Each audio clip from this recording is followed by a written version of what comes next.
Assalamualaikum warahmatullahi wabarakatuh. Halo semuanya, perkenalkan nama saya Putri Aulia Solehah. Nah, kali ini kita akan podcast lagi dengan judul dari rasa insecure menuju berani untuk mengejar mimpi. Nah, pernah nggak sih kalian itu merasa ingin mengejar mimpi tapi itu ngerasa kita itu masih belum cukup baik seperti itu. Nah, untuk episode kali ini kita akan berbicara dengan kakak. Boleh diperkenalkan? Halo, perkenalkan nama saya Naila Aisyah Mufidah dari program studi sastra Indonesia. Oke, nah kali ini boleh nggak sih Kak untuk diceritakan bagaimana tentang diri kakak sedikit aja untuk mimpi yang lagi kakak kejar sekarang. Saya merupakan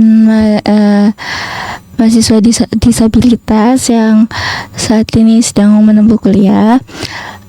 Untuk mimpi ya Kak, saya itu punya salah satu mimpi itu menjadi seorang penulis buku yang nanti itu bukunya itu bisa bermanfaat dan menginspirasi banyak orang.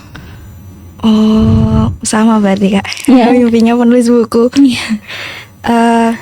Kapan sih kakak itu pertama kali sadar kalau kakak itu sedang insecure gitu?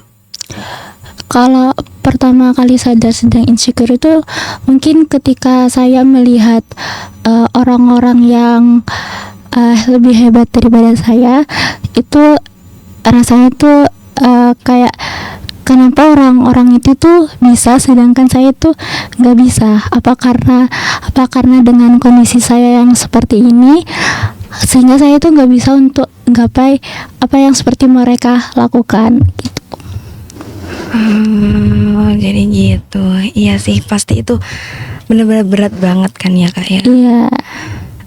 Hal yang paling terberat ketika kakak itu ngerasa insecure, paling insecure. Hal paling terberat ketika ngerasa insecure itu ketika saya sedang merasa kan kadang tuh orang ada rasa ngedonnya ya Kak. Oh iya. Nah bener. itu tuh kalau saya sudah ngedon itu saya tuh pikiran jelek yang ada di dalam diri saya itu keluar. Jadi di situ saya ngerasa insecure, tidak percaya itu ketika saya ngerasa ngedon. Terus yang kedua itu ketika saya berbicara di depan umum seperti sekarang pun saya juga ngerasa tidak percaya diri sebetulnya. Tapi saya yakin kalau saya lebih percaya diri mungkin saya bisa lebih menggapai itu tadi, mimpinya itu tadi. Oh, ya pasti bakal bisa sih Kak kalau kalau kita lebih belajar untuk percaya diri pasti bakal bisa. Momen apa yang bikin kakak itu harus berubah dari rasa insecure itu, harus keluar dari rasa insecure itu?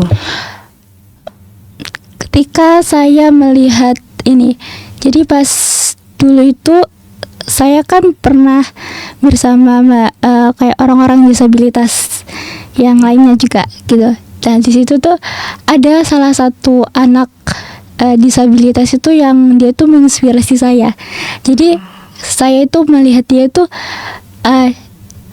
itu bisa seperti itu kok. Kenapa saya itu nggak bisa? Apa yang penyebabnya saya itu nggak bisa? Sehingga kok orang itu bisa, kok dia itu bisa, sedangkan kondisinya kita pun sama, tapi kenapa saya itu nggak bisa? Jadi sejak saat itu saya belajar untuk lebih mengenal diri saya kembali, terus lebih untuk percaya diri. Langkah kecil kakak yang kakak lakukan itu apa? Langkah kecilnya mungkin mengubah pemikiran saya. Yang pertama, yang dari kayak pemikiran yang saya itu nggak saya seperti ini, saya nggak punya mimpi, saya nggak punya hak untuk melangkah ke situ. Tapi ternyata enggak, semua orang itu punya punya impiannya masing-masing yang harus dikejar. Apapun kondisinya, setiap manusia itu punya mimpinya masing-masing yang perlu dikejar. Nggak ada yang dibeda-bedakan. Jadi yang merubah langkah saya itu ya pemikiran saya lebih dahulu, terus percaya diri itu tadi. Tapi itu kalau kayak gitu tuh kadang susah nggak sih Kak? Harus bertahap banget. Soalnya saya juga kadang kayak gitu, insecure, terus aku tuh kayak gini tuh gimana sih, kurang cukup atau belum sih, kayak gitu. Iya, memang awalnya susah ya Kak. Terus pas kita udah mulai percaya diri kan pasti ada kayak omongan orang-orang sekitar atau hal-hal yang buat kita ngedown seketika. Itu memang susah. Tapi balik lagi ke kita, orang lain itu enggak melihat kita secara terus menerus. Orang lain itu hanya melihat kita sebentar saja. Jadi yang melakukan itu ya kita nggak perlu validasi orang lain, kita cuma perlu memvalidasi diri kita sendiri. Jadi itu juga bisa menjadi kayak tahap untuk biar kita itu bisa menerima diri sendiri. Iya, bisa betul. cinta sama diri sendiri. Iya, karena kan kalau menerima diri sendiri kan emang susah ya Kak. Iya betul. Kan Kakak tuh udah merasa percaya diri nih. Nah terus itu pas Kakak mau merasa percaya diri itu masih malu-malu, atau misal nih kita mau jadi MC. Nah itu kan aku mau nyoba jadi MC gitu.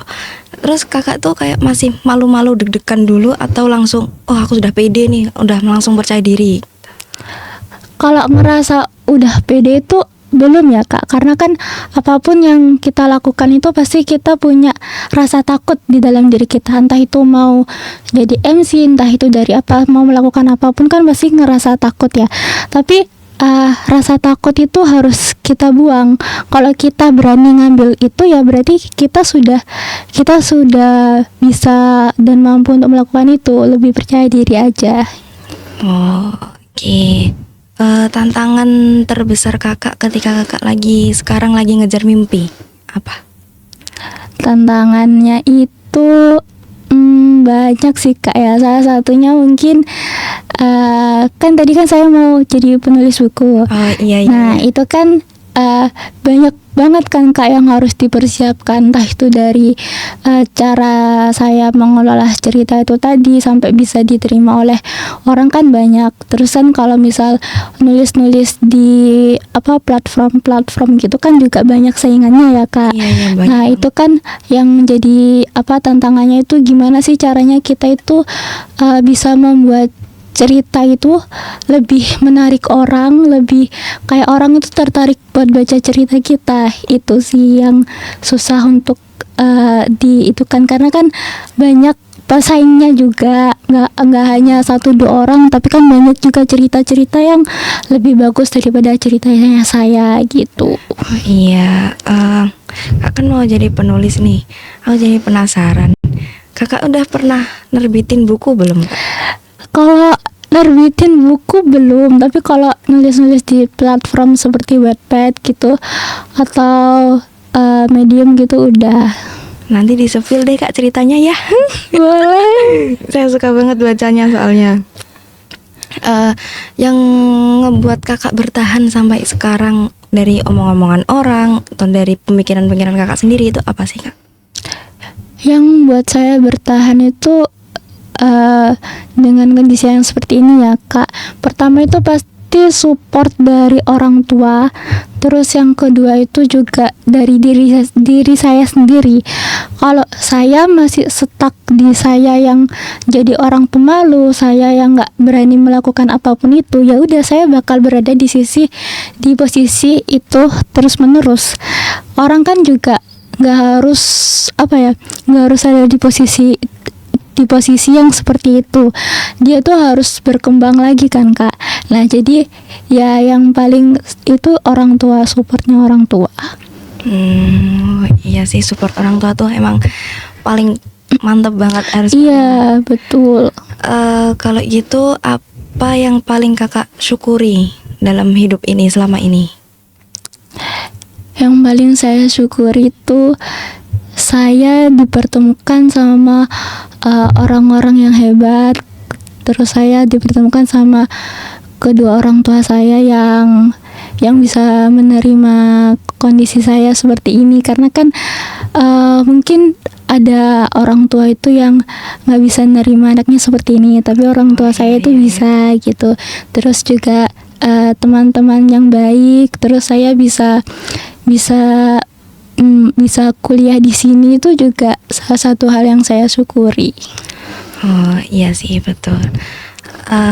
Kalau kakak kembali ke masa lalu nih, ke diri kakak yang masih insecure, kakak tuh mau bilang apa ke diri kakak itu?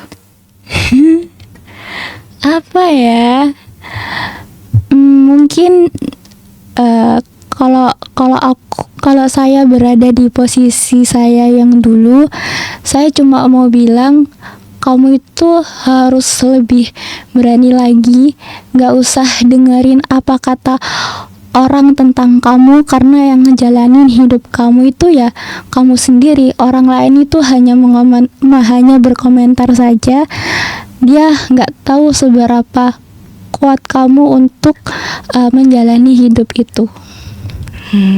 Keren banget Kak, terima kasih ya Kak sudah sampai bertahan sampai saat ini. Sama-sama. Kalau gitu ada lagi nih Kak, pesan kakak untuk orang-orang yang lagi masa-masanya insecure, itu apa sih Kak pesannya? Gini, rasa tidak percaya diri itu pasti selalu ada di dalam diri kita, nggak mungkin hilang seketika kan. Kalau kamu lagi ngerasa nggak percaya diri sama diri kamu itu harus memberikan sebuah apresiasi untuk diri kamu sendiri, karena rasa tidak percaya diri itu nanti bakal menghambat semua impian kamu. Kalau kamu mau gapai mimpi itu, kamu harus yakin dan kamu harus lebih percaya diri. Gak usah untuk memikirkan apa kata orang nanti, apa omongan orang nanti, karena yang tahu diri kamu ya kamu nggak perlu validasi orang lain untuk dirimu, kamu hanya perlu memvalidasi dirimu sendiri. Oke, terima kasih ya Kak pesannya. Semoga pesannya itu bisa tersampaikan ke orang-orang yang lagi insecure. Sama-sama. Semoga bisa merubah mindset mereka ya Kak ya. Sama-sama. Jadi kesimpulan dari obrolan kita hari ini itu adalah ketika kita itu memang setiap manusia itu mempunyai rasa insecure, tapi kita itu juga harus bisa membuat sebuah langkah kecil agar kita bisa keluar dari lingkaran rasa insecure itu. Jadi cukup sampai hari ini obrolan kita hari ini. Terima kasih. Wassalamualaikum warahmatullahi wabarakatuh.